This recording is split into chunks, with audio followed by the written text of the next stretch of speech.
in the javelin.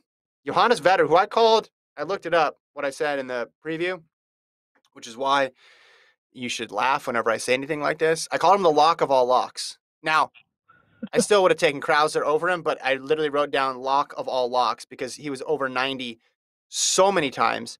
He comes out with a series of 82-52, then foul, foul. So he doesn't get his last three throws, misses that by less than a meter.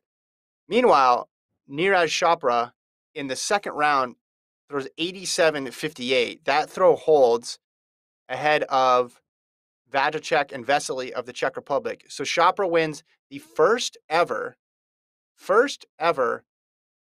gold for India in a track event and first track medal since 1900. Looked like a typo, but I saw it out there in Wow. a couple spots. First track medal since 1900 and the first gold. Here we go. Let's put it up. The Olympics account tweeted it. First Indian to win an athletics medal and only the second to win an individual medal. So in track and field, never been done before for gold. You think India would, it's such a large country, right, population wise, that they would be able to find a way to have a better way of developing their athletes.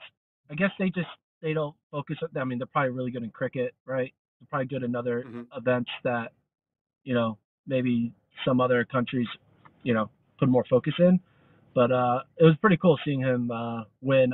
Even if I'm gonna lose, I lost $200 on that bet. I would have won 340 if because it was a parlay. So upset. I was like, come on, Vetter and Grant Holloway made me lose out on $700 of winnings. It's just like, come on. Anyway, I would be positive. If those two hit, I would be positive right now. That's all I'm saying. I would be positive if Yeah, I Grant heard you. Holloway and Johannes Vetter won. Anyway, but regardless, back to Choppa. I was impressed. It's pretty cool to see, a guy who everyone was overthinking. And think about like what your mindset is when you're going into the final three throws in the lead, and Johannes Vetter isn't left to throw three more times. You're probably freaking out. You're like, holy crap, that's the one event everyone thought they were fighting for second.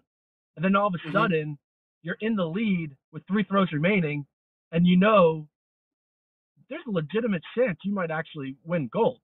So that was probably Yeah. a wild final three throws for him. And his second throw held up as the ultimate best mark. So it's pretty cool. Mm-hmm. Yeah, it is a weird thing with the throws and the horizontal jumps. You're just waiting. Like you could put a big one out there and you're thinking, I could win gold if everybody else just sucks the rest of the way. Like I may Yeah. not need to do anything better than what I just did. Now, or someone could match me and now I have to go better than I've ever done before too. It's got to be a weird mental state. And they always support each other too in the field events. They're always over there, rhythmically clapping in the jumps and dapping people up and stuff. I'm sure there's exceptions out there, but your fate is so tied to them and you have time. It's not like a 1500 where you're like watching someone go by and you run and you're comparing times or something like that. It's like you're in the race with them. So you don't have time to think about that. You're sitting there on the long jump runway or watching the jav competition. You're just like, hey, how about you throw a 70-meter throw this time? Because then I could win gold. But yeah, congrats to Neeraj Chopra making history for India. High jump